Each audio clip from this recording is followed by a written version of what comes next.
And we just felt like it was a wonderful opportunity to host community leaders and to talk a little bit about some of the wonderful things that are happening in our community. I first want to thank Tillamook Creamery for hosting our conversation today. And I am very much looking forward to chatting with our very special guests. So today we've got Maria Pope, who has joined us, who's the president and CEO of Portland General Electric. And we also have Rich Johnson, who's joining us as well, who's our journeyman, I got it wrong. Journeyman, thank you, at Portland General Electric. And we're going to talk a little bit about pathways to sustainable leadership. What does that mean? We'll get more into that so that we all have a better understanding of some of the work that we probably don't hear too much about when we're thinking about PGE and what it means to be sustainable. So first, I want to ask Maria to join us and chat a little bit about, Maria, your professional journey. How did you arrive at this point in your career as the president and CEO of PGE? And then what I also think is even more interesting is, what are some of the lessons that you want to share with us that you've learned along the way that might help inform our conversation that we're going to have today? Great. Well, Tracy, thank you so much for having Rich and I here with you this afternoon. And I will tell you, Rich, thank you for joining us, because I appreciate that on a day like today with snow, you generally are out there leading your folks and keeping the lights on for all of us. So thank you. Tracy, it's an honor. I've been really lucky in my career. I've worked in a variety of different industries. I began my career as a banker, working on Wall Street, but then I worked also in forest products. I worked in apparel manufacturing. I worked in high tech, and I have been at Portland General for over a decade. It's an absolute privilege to be in a business that really matters. It matters on a day like today, when it's dark and cloudy and snowing outside and people really value their electricity and the service that we provide.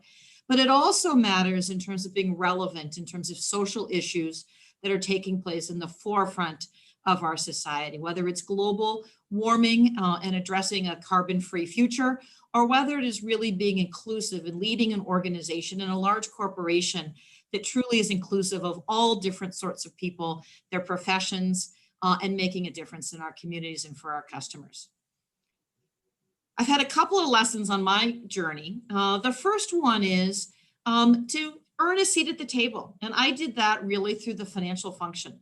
I have a degree in the financial area, in a master's. As I said, worked for a bank, and I was able to do things that other people valued and really earn a seat at the table. I had opportunity to manage and to manage in many instances people who worked in production facilities. And while I didn't necessarily always do their work, I really appreciated how we were able to work together, manage, and they taught me to be a good leader and to respect the hard work that everyone does. And now working at Portland General, it's really around transformation. Our economy, our company is changing so quickly with technology. As I mentioned, we're all about being there for customers and what they want to see in a clean energy provider as we move forward, but also to being there as good neighbors, to being there as good citizens, and really respecting the work that we all do in this region and that we have been doing for 130 years. So thank you so much for having Rich and I. Oh, my pleasure. And I just have a follow-up question, because it's such a unique trajectory. So you're working in energy, and just I have to ask, because I think this will relate as we get further into our conversation. Did you have any idea that you would be working in the energy industry when you were at the beginning of your career? Was it even a thought that you had? I did not. I will tell you that early on, I had some opportunity to work on some Washington Water and Power and Avista projects. I also had the opportunity to work for a company that was one of the largest energy procurers and users in the state of Oregon, and had the opportunity to work and help set up some public utility districts and learn really about how important energy is to our customers, whether it be residential customers, commercial customers, or very large industrial customers. We're a big part of everybody's lives and everybody's businesses. I also was really fortunate to have some great mentors who taught me resiliency, who taught me an example. And one of them, Tracy, was your mom. For those of you who don't know, I've known Tracy pretty much my whole life. And Tracy's mom was working in state government at a very senior leadership level. And she was an example to myself as well as to many of Tracy's other friends. Yeah, mentoring matters. I love that story. I didn't know that until we were adults, that was even happening in your mind, but it does. It's just a reminder of how important mentoring is, and that, you know, youth are always paying attention to the models in their lives. So thank you for sharing that, Maria. So I think, Maria, maybe you have a question, next question. So let me do this. I would like to ask you about Friends of the Children. Tell me about, and Rich, about the programs that you have. One of the things that we're really interested in doing is making sure that our company is there for the next generation and provides the same great jobs and opportunities that we have benefited from. So can you talk to us a little bit about what you all are doing at Friends? Yeah, I'd be happy to. And thanks for the question. And I actually look forward to also learning more about what happens on the ground when Rich has an opportunity to talk. So as you mentioned, you know, we're working with youth, and especially with how fast technology is happening in our world, I'm certain that the jobs that will be available in the next decade or 2 decades, we probably don't even know what those jobs are. So as executive director at Friends of the Children Portland, one of the things that really I gravitated toward is that we are with the youth that we walk alongside for 12 and a half years. And so in terms of readiness, career readiness, academic readiness, life readiness, we have that opportunity to start when they're in kindergarten, and they have an opportunity to build those core assets. And the mentors are really connecting. So they're getting to know the youth that they're mentoring. One of the really interesting pieces along that 12 and a half year trajectory is that there's an emphasis placed on their portfolio. So we work with BIPOC youth. We have youth in our program who've unfortunately experienced a lot of trauma. And we also all know, I think by this point, that we have systems that weren't necessarily designed to place the youth that we're working with in the best of lights. So one of the nice things about building this portfolio over 12 and a half years is they are writing their narrative, right? So they don't have to rely on the narrative that systems have written for them, which are often not strength-based. As they build this portfolio, they actually then have tangible evidence of what their strengths are and what they're good at. And that's building over the 12 and a half years. So by the time they get into their workforce mode, they don't have to rely on, when they walk into that interview, the stories that other people have written for them. They have a body of work that's providing them with a lot of confidence along the way. And for those youth who have experienced some trauma, you know, often for some of us, all of us, interviewing is not the most comfortable place to be, and it can be nerve-wracking. If you've experienced trauma in your life, it can be actually debilitating in the sense that you might forget your name, you can just get very confused. But having that portfolio, again, that body of evidence that you can then point to and have confidence around, are some of the ways that we are trying to prepare the youth that we're working with, which I think is something that distinguishes Friends of the Children Portland. Tracy, that's wonderful. You know, one of the reasons I asked the question is because I'm so proud that at Portland General, we have a couple of great programs. We have an engineering program that goes back more than a dozen years.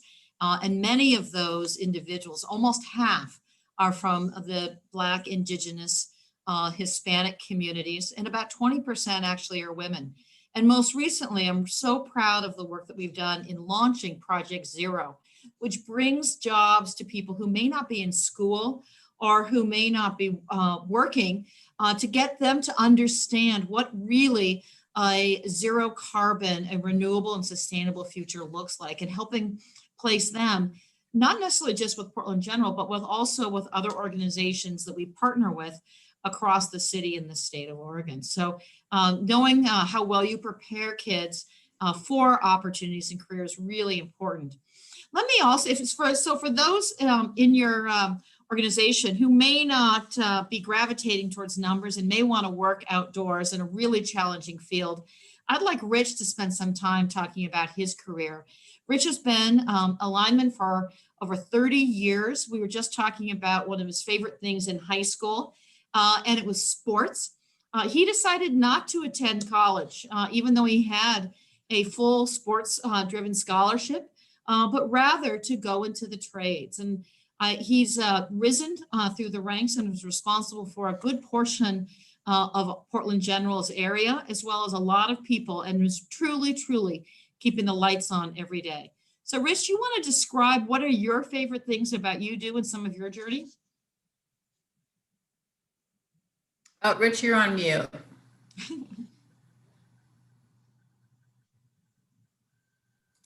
Okay. There you go. So I've been afforded, wonderful opportunities to spend time with some great people. The family environment that we've, that I've got to experience over the last 30 plus years has been really good. Diverse workforce, folks from different backgrounds. I grew up in a farming community. Knew that I wanted to work outdoors, didn't know in what capacity. I pictured myself becoming a fireman. I looked at firefighting as the route to go. Through happenstance and I'll say dumb luck, I was able to get into the utility as a meter reader, as an entry-level position. Went from there, transitioned into the gas side of the house, spent a year in the gas, and they gave me an opportunity to go out with the line crews during a storm. And that was it for me. I knew where I wanted to be, knew who I wanted to be with, and knew what my career objective was. And that was to become a journeyman lineman, to work on the high voltage and to be that kid going to camp every day. It seemed like there was something new. And over the past 30 years, it's been that day after day. So Rich, talk a little bit about what it's like to be a pre-apprentice, apprentice, the kind of training programs that we have. And you work with a lot of people who are going through the early stages in their careers. What advice do you have?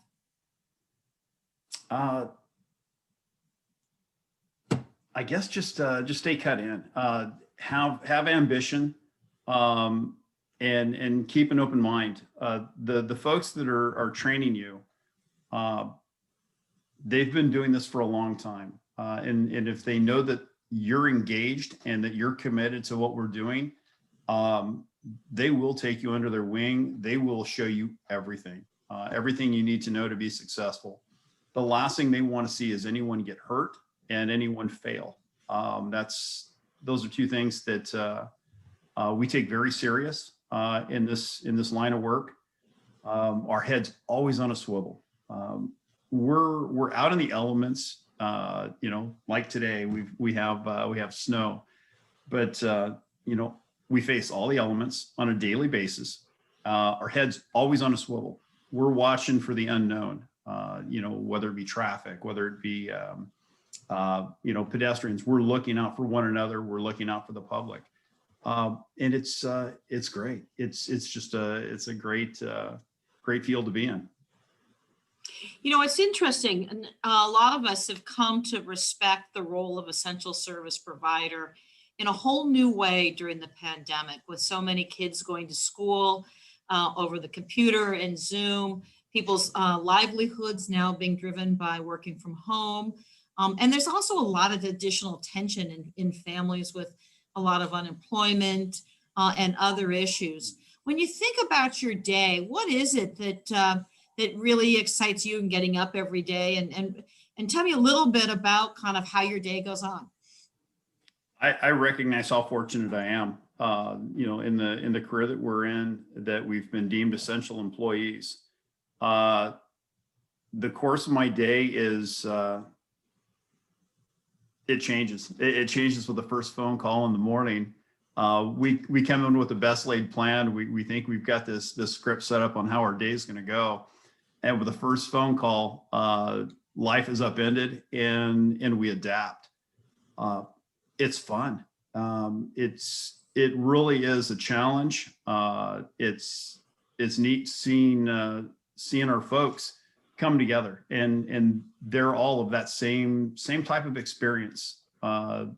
They come in, they've got their boots laced up, they're ready to go, and they know that at moment's notice, we're changing gears and going a completely different direction. We're like kids going to camp. You know, Give Rich, us an example. Go ahead, Tracy. Oh, yeah. So it made me think of, so I had the opportunity to talk to Rich a couple of weeks ago, and it was right after there was a storm in the area. And, you know when I think of these jobs, I think of being out in the field, but not necessarily relational. But I was really struck by the story you shared when you were out, and then there was, I believe, a homeowner that offered you a little bit of assistance. If you wanted to share that story, because I think it just is a reminder that even though this is outdoors, it's on the field, that there really are powerful opportunities to connect with people. Sure. We got a call for an outage at a gentleman's home, and it was a very nice neighborhood. It's raining cats and dogs, and I show up to his house, knock on the door, let him know that I'm going to be in his backyard. He's been out of power for several hours. He's frustrated. I told him, I said, we've got a crew coming. I said, they're bringing some additional equipment, and bringing some lighting because it's pitch black in the neighborhood. And this gentleman proceeded to scream and yell out of frustration. And so I welcomed him to grab a flashlight, come out there and hold the light for me.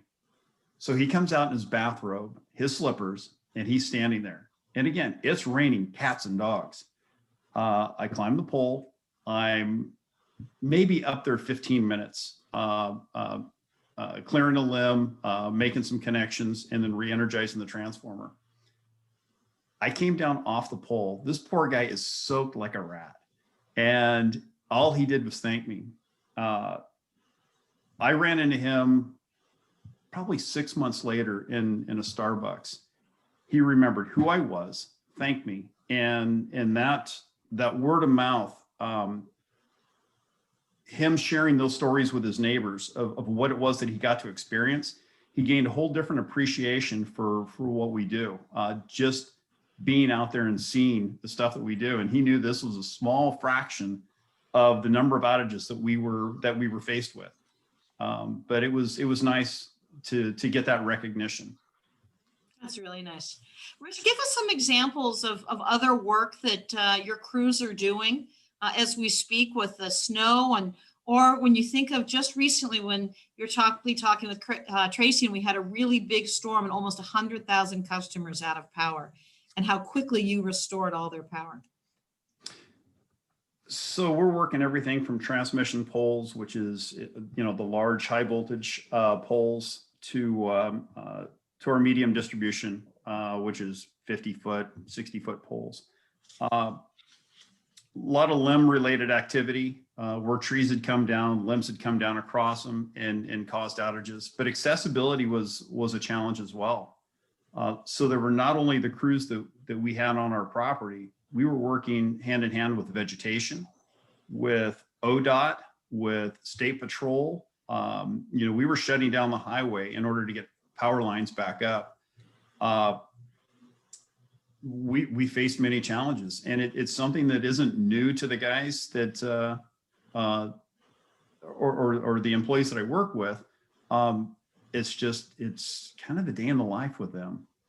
They look forward to the storms because it's different than the regular day-to-day planned work that we have. Again, they're like kids going to camp. They're a bunch of grown-ups in or little kids in grown-up bodies. The men and women that I get to work with, and it's a lot of fun watching them rally together. I'll tell you a time when I couldn't have been more proud of Rich and every single person that I get the opportunity to work with was during the wildfires that we had. Rich, do you want to talk about what it was like to be on the front lines during that? It was probably one of the most challenging times that I've had in my career. So we were faced with the wildfires. We did what was called a PSPS. It was a power safety power shutdown or public safety power shutdown on the Mount Hood corridor. And so we're working with that. The fires are encroaching on our neighborhoods. We had 50 plus employees, including myself, that are in the middle of this storm activity doing the restoration, and we were evacuating from our homes. So I had multiple employees that I work with hand in hand that took a couple of hours, went home, packed up their families and any of their crucials, and they left within a couple hours, not knowing whether their homes were going to be there when they returned. It was humbling, but it was also something that that we knew that we were here for one another. I had one of our foremen. The town we live in is Estacada.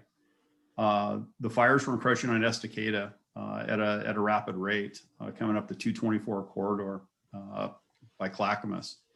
And the calls that we received from the city was fairly frantic. They said that if we lose the substation in Estacada, if we can't get that switched around, there's a high likelihood that we're going to lose the city. And that was with the fire department there on scene. This foreman went back in through the smoke with his crew, and they were able to get that switched around and keep that substation hot. My family and a lot of families around here are deeply indebted to what he did. But to me, it's what our employees do every day. It's just that's one that really hit home. That's an area that was particularly hard hit. And, overall, across our entire company, more than 20% of our employees during that period of time evacuated or were ready to evacuate from their homes. And several in Estacada in particular lost their homes. So that was a particularly challenging time. But on a happier note, when you think about the best things of your career and what you look forward to accomplishing as we move forward, and your advice to young people, what advice do you have, Rich? Look for what's going to make them happy. If they enjoy working outside, there's career opportunities within PGE. If they enjoy working indoors, there's plenty of career opportunities within PGE. Between our engineering, our substation, our line operations, generation, we have so many different pathways within our organization that you're not limited, but you're really afforded opportunities, and there's a lot of support to see anyone be successful. I think it's great. And I think that really resonates with us at Friends of the Children, because one of the ideas or core assets that we try to encourage our youth to think about is, what is your spark? And so, Rich, I really like that, to think about what it is that you do like, and then follow that path, as opposed to finding the external career that you might not actually know much about. You've just heard about it, and seek that. But to really think about, I like being outdoors, or I love it when I'm talking to my friends and I feel like I'm making a difference in my community. And then once you have those pieces, then you're ready to embark and look for that job or opportunity that might really, really satisfy you. So I really appreciate that.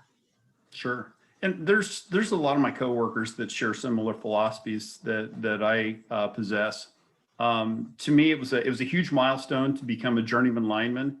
But the pinnacle of my career is the 13 apprentices that I got through their apprenticeship program that are now journeymen.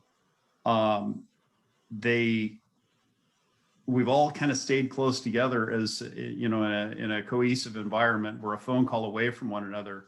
Although we're all working for different companies now, we still have that bond, that communication, and there's that constant challenge.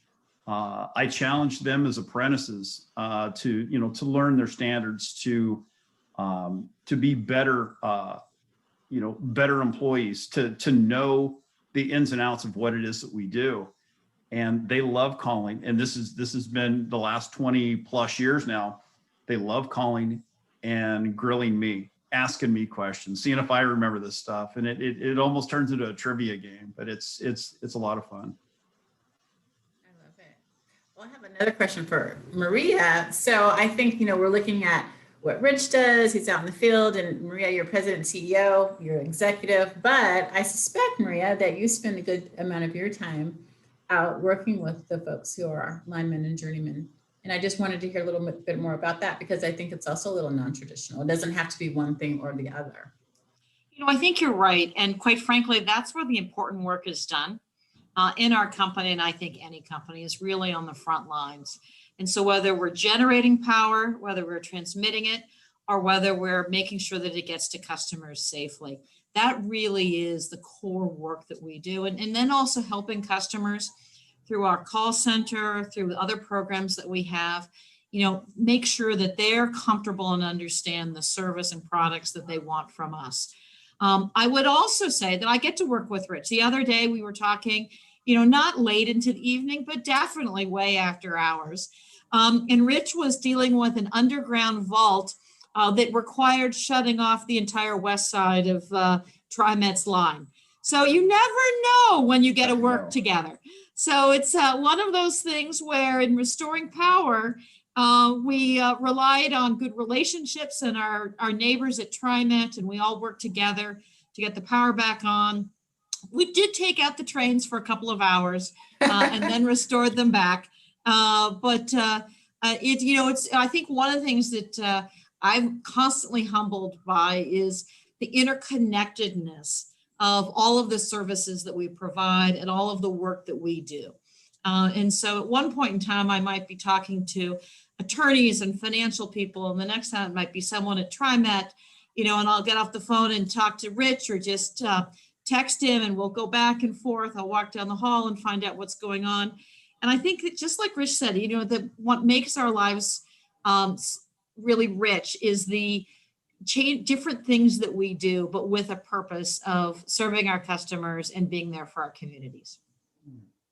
Yeah. I like it. Well, I would say that Rich and I are not looking forward to making another telephone call like that again to the head of TriMet to stop the West Side trains. No. Well, at least it was intentional, right? There's no question it was intentional. Yes. That's good. I like it. Well, any other words of wisdom from both of you before we take a few questions from our audience? I think that Rich said it. Love what you do. Lean in. You choose to work in places where you work with really good people. I'm so proud of the kind of people that we bring into our company, the training and mentoring that we provide them, the different opportunities. Rich, how many different kinds of jobs do you think you've had, between work with meters, underground, now at Gresham? I mean, you've done so many different professions here in one career. It's really remarkable. And I think that's what is fun. It's not just a job, but actually a career. Oh, absolutely. Yeah. With, starting out in meter reading, spending time in the gas side of the house down at PG&E, it's been interesting because as I transitioned through my career, I've since met my wife, and she's seen that metamorphosis from where I was at then to where I'm at today. When her and I met, I was still flying on the skids of helicopters or long lining on a line of a helicopter, flying us to towers out in San Francisco Bay. And now I actually spend more time in an office, have to learn to use an inside voice. So it's been a transition, but it's been great. It's been really good. Okay, so you've been doing this for 30 years, and when you talk about a helicopter, it sounds like commonplace to you, but please explain that to the rest of us. I want to hear about this helicopter experience. So to get to a lot of the towers out in San Francisco Bay and to some of these remote locations, what we have is called long lining. And so a helicopter will fly up. They'll have it's usually a 25 to a 50-foot rope that hangs down from the helicopter. You'll harness into that.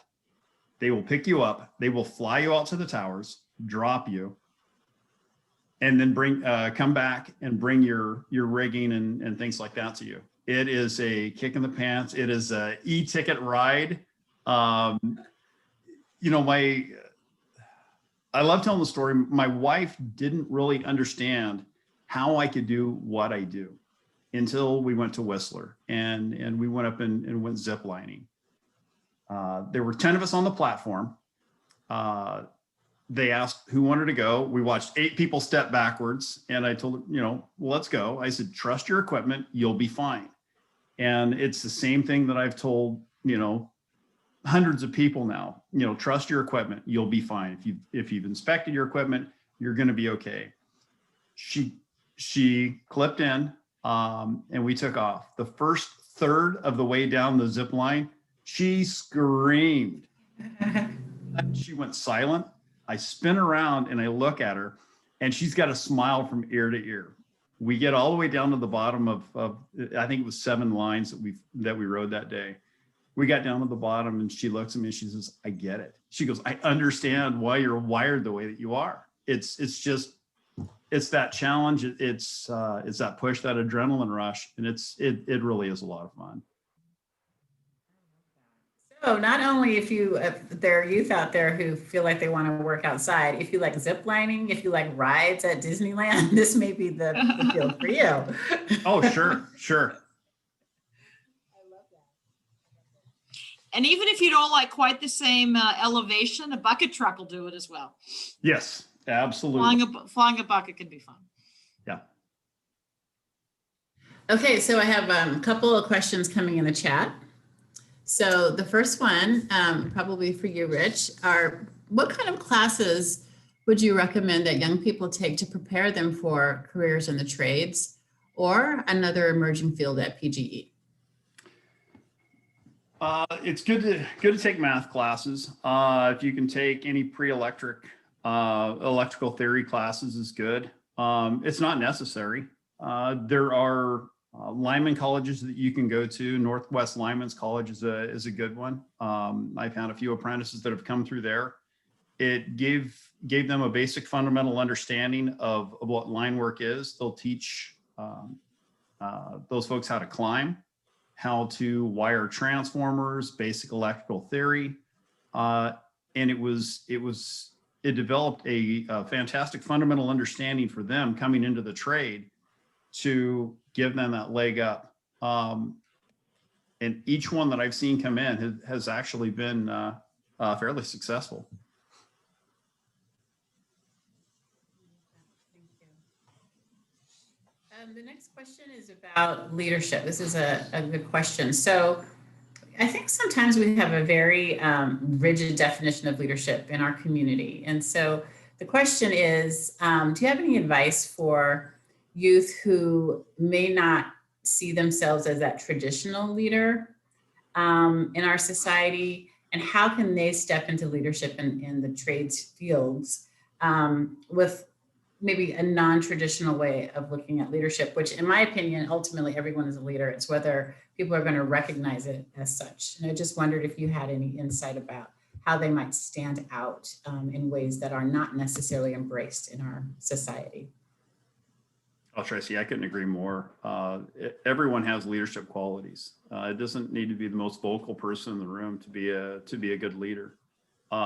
They can lead by example. I've seen some of the most quiet, reserved, calm, cool, and collective folks that have actually turned out to be the best leaders.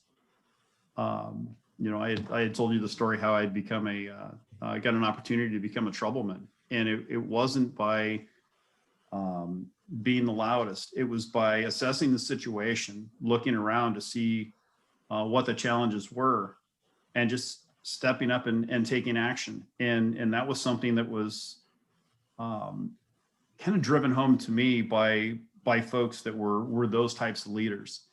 And it works. It really does work. Everyone can be influential in their own way. And I think, you know, it's every personality is an attribute.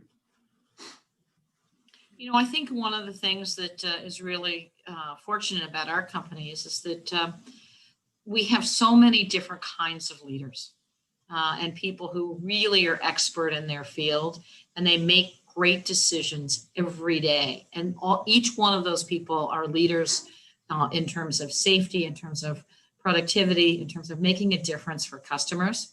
And quite frankly, the technology that we use, the changing landscape, there's no one size fits all. As Rich said, every day is a different day. Thank you. So our next question is about mentoring, one of my favorite subjects. And you have both talked a little bit about how mentors were important to you in your career, and would love to hear about any examples you have currently of ways that you're paying it forward now, and if you're in the position of mentoring others in your respective roles. Let me have Rich go first, because really at the heart and soul of really being in a union and in line work, as well as just in the tools in general, is around mentorship, apprenticeship. It's the way traditionally all of us have learned, and it's alive and well and in a big part of our culture. Yeah, it's learning what people tick, what makes people tick. These apprentices, we know that they're striving for a certain goal, but we know that each one of their personalities is different. So finding the ways to get through to them. We have, oh gosh, I would say 15, 18 apprentices that are rotating around through our company right now. And we see them on their rotations, and we learn each one of their individual personalities. We find what makes them successful, and we find where they shut down. It's constant, and it's with each and every one of us. As I grew up, I came up as a in scouts, and I reached a certain level. My nephews took it as a challenge to exceed where I stopped. So I have 3 nephews now that have made Eagle Scout, and they've done so to kind of pay it forward, to set that goal for the next one. We see that with our guys out in the field. Everything is a goal, everything is a challenge. And I don't want to say a race, but they want to do better than what they did the last time. What did they learn from this time? And how can they apply it to the next time to make themselves better? They love becoming that better finished product. Tracy, I'll tell you, and Rich will tell you that when I first got in this job and was meeting with different people on the front lines, training was a really big deal. They wanted us to fix some of our workflow aspects, but they really wanted to make sure that we were investing in training. And so you hear it from people right on the front lines, how important training is, not just for the up and coming people, but for the refreshment for all of us. It's a big deal, and we've made it a core part of our company once again. I love that. And I love how you mentioned, in a refresher, because I think also in addition to paying it forward and being mentors at this point in our career, I'm also reminded that, having a mentor is a lifelong, I think, opportunity. I know when, ironically, I got this job as the ED of Friends of the Children, and the whole universe is about mentoring. Out of left field, I had no idea that I was going to meet it's turned out to be one of the most significant mentors in my life. So Duncan Campbell, who's the founder of Friends of the Children, he's on our board. He's still very involved, and it's just a wealth of knowledge if any of you know him. And so I have the wonderful opportunity to meet with him regularly. And it was probably a couple months in, I said, oh my goodness, I have this amazing mentor.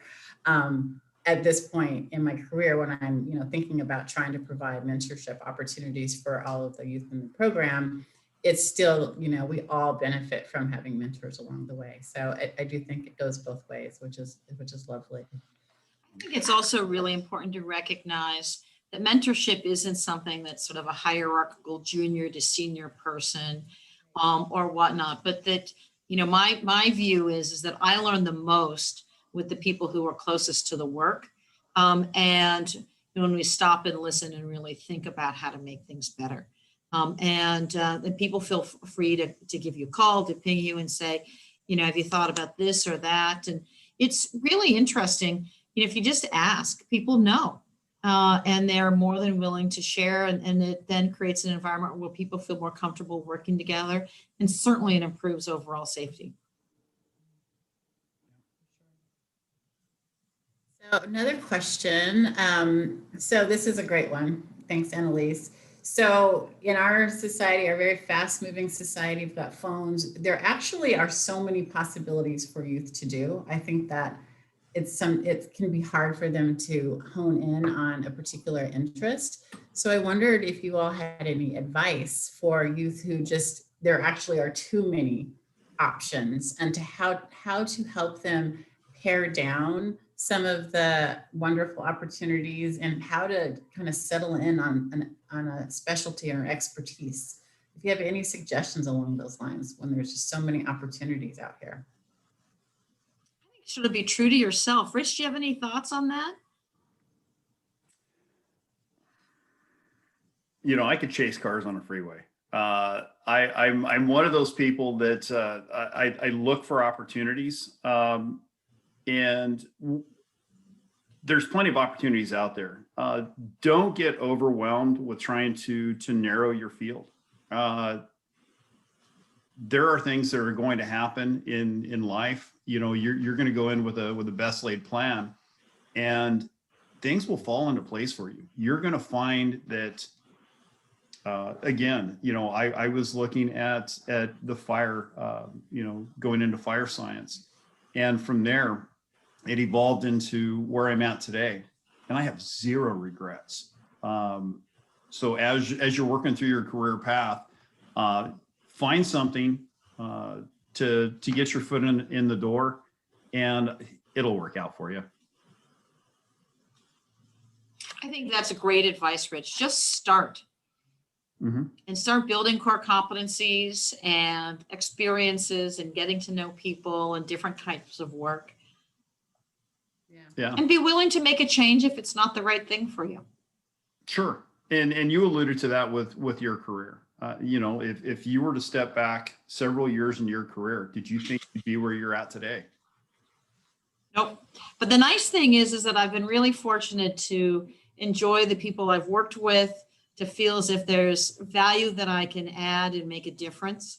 The world's changing so quickly that I think just getting in the game and being there and seeing where things take you and what you really love to do. Sure. Yep. Thank you. And I have a more specific question here from Kimberly Howard. Is if a young person is interested in becoming a pre-apprentice in particular, and line school is out of their reach economically, what skills would you say they should cultivate to be a competitive candidate? And where might they cultivate those skills? Actively listening is first and foremost. That's one of the fundamental values that the apprentice committee looks at when these applicants apply, is folks that have a desire, that are listening to instructions.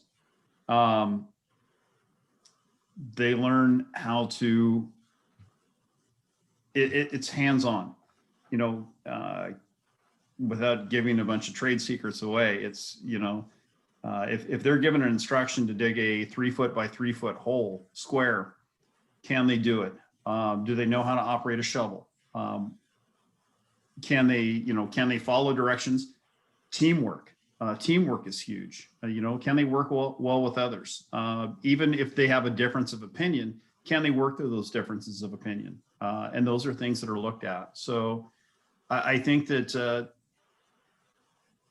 anyone can do this type of work if they genuinely want to work with others.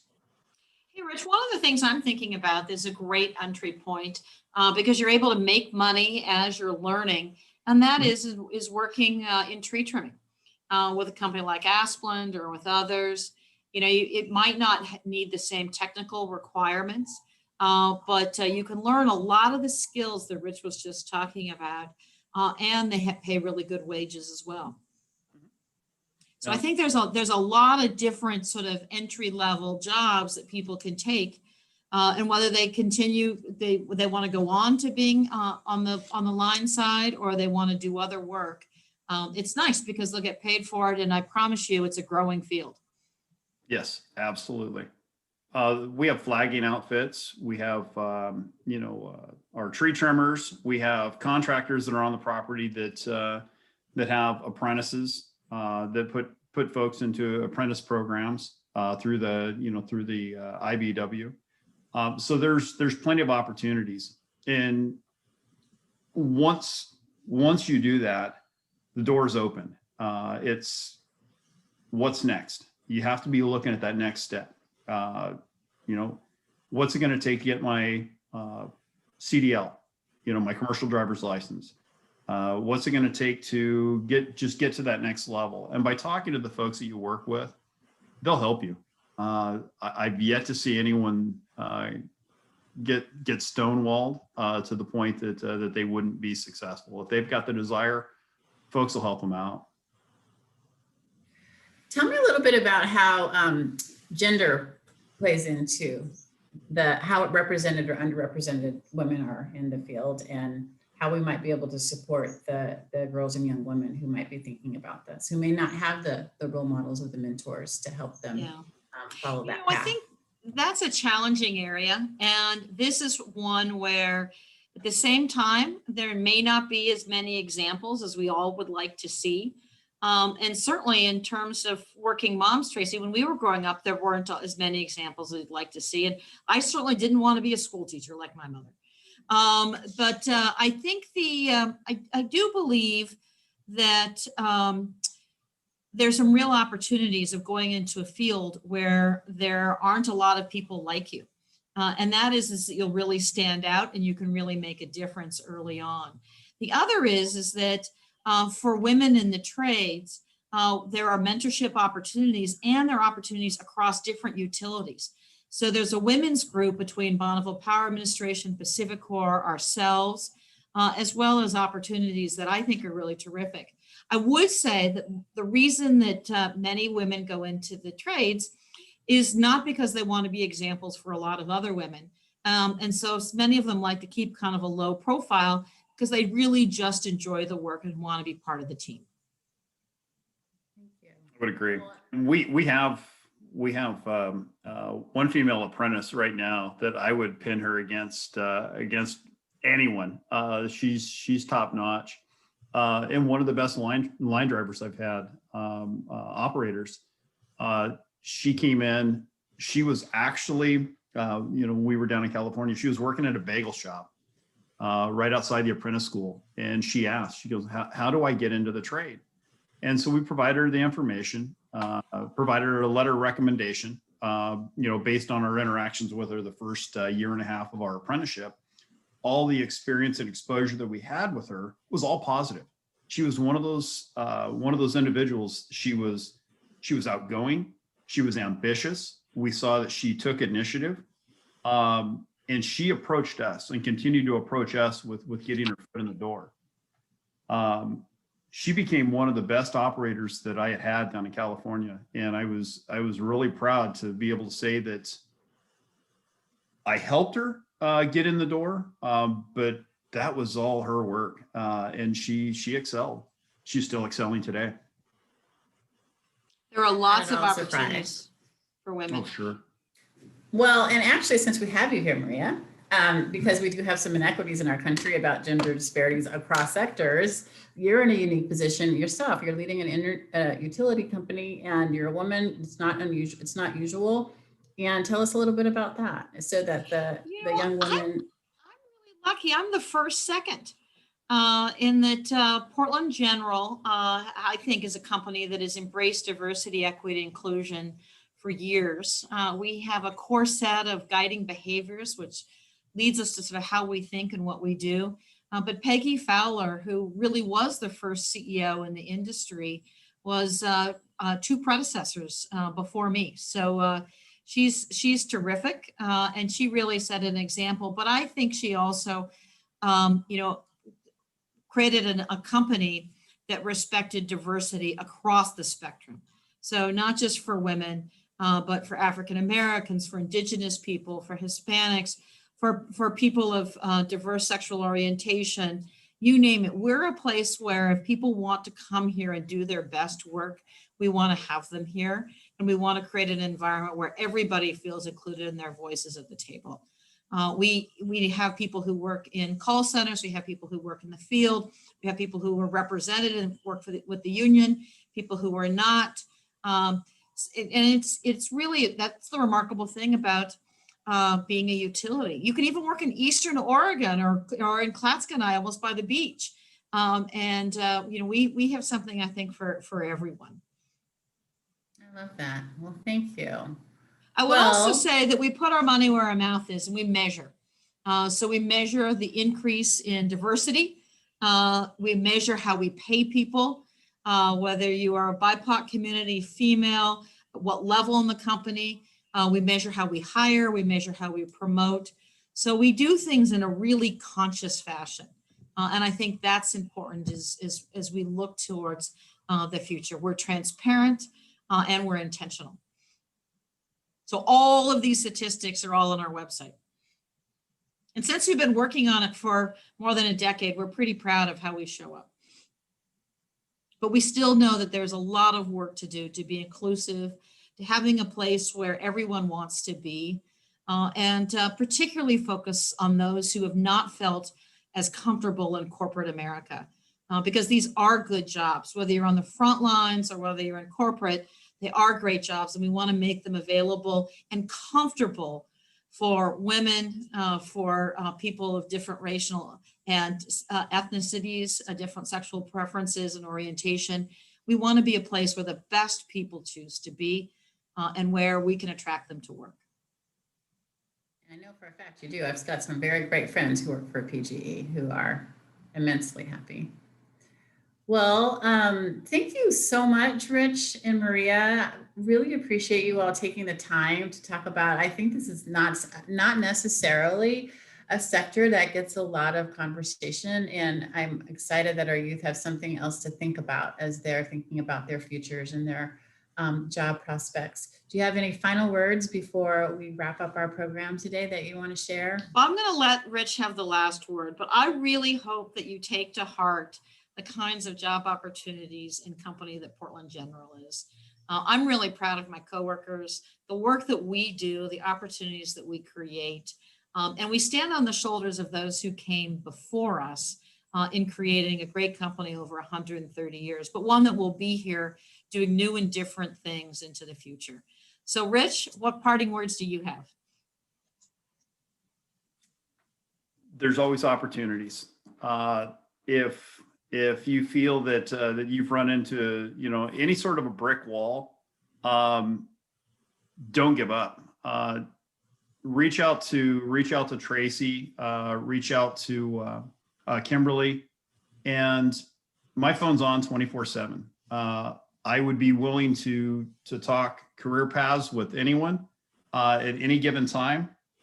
My door is always open.